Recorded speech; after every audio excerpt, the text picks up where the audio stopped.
Mr. Chairman, I wish to support this bill not because this is really a measure which will improve the conditions under which these institutions have come into existence in our country, but because I feel even a small thing like this, which will regulate the running of these homes, might do some temporary good.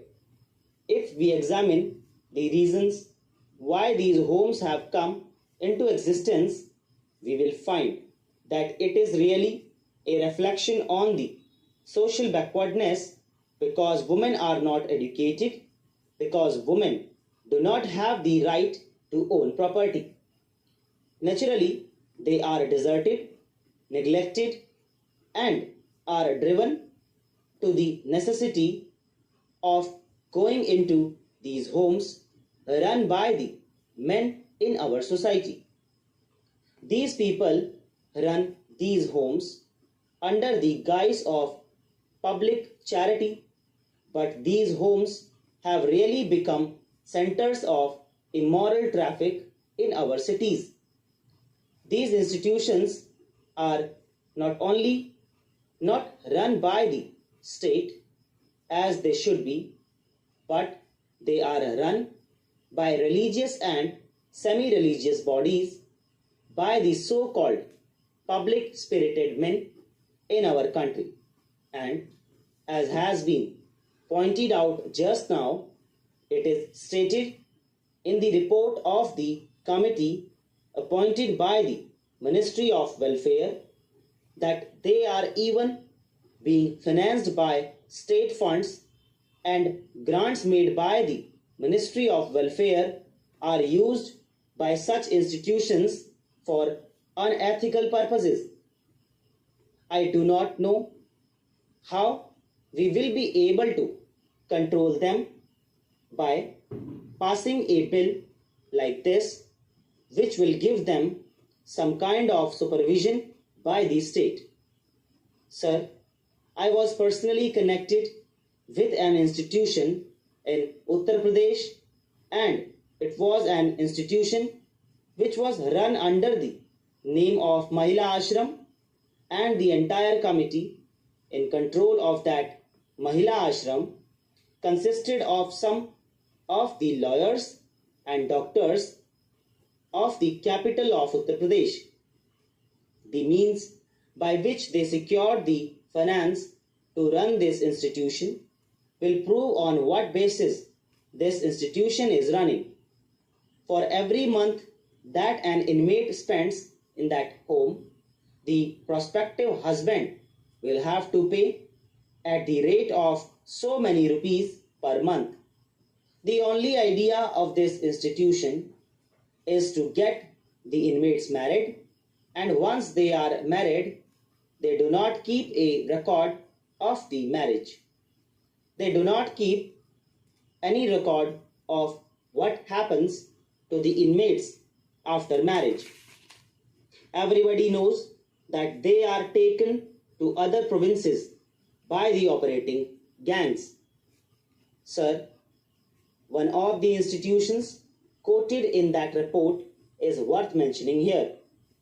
The committee went to Gaya in Bihar, and they found that these women were practically locked up as if they were prisoners in that house, and then they were asked as to how many of them would like to stay there.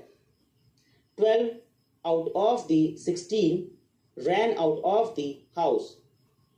This is typical not of a few but of the majority of the houses run under the name of women's homes or under the grand name of Mahila Ashrams. Only the other day in the Times of India, we read about a children's home run in Delhi with the financial aid of the Ministry of Welfare, just to give a grant to an institution because it bears the name of women and children. even when it is supervised by a visiting committee or visiting men, does not really mean that we are solving the problem.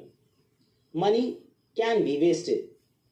In fact, in our country, lakhs and lakhs of rupees are wasted by giving indiscriminate grants to institutions which are either run by semi-religious or semi-social welfare bodies, and I think the government, if not private members, should bring forward a bill which would be for the abolition or total separation of these homes. The only way to suppress the mishandling of this problem is to suppress the homes. Another thing I want to point out is that these homes flourish in a large way in those areas where social customs have militated against women. We don't find these homes flourishing with such popularity or in such large numbers in other parts of India, say in Maharashtra or Madhya Pradesh or in the south, where women have a good deal of freedom and educational opportunities, where social customs don't militate against the status of women. Therefore, we should pay increasing attention not only to giving grants or to bringing out bills like this, but also to giving adequate, perhaps better opportunities for women to have education. It is not the woman who can stand on her own legs goes there or who is being exploited by these people. It is the weaker women, the women who are ignorant and who don't know what is right or wrong, that are being given false promises and taken to these homes and then handled like goods by the exploiter. Therefore, I support this motion because there is nothing else to do, and I hope that the rule-making powers will be exercised in such a way that the control of the government on these institutions might be tightened. दोस्तों, इसी के साथ आज की तीनों dictation finish हो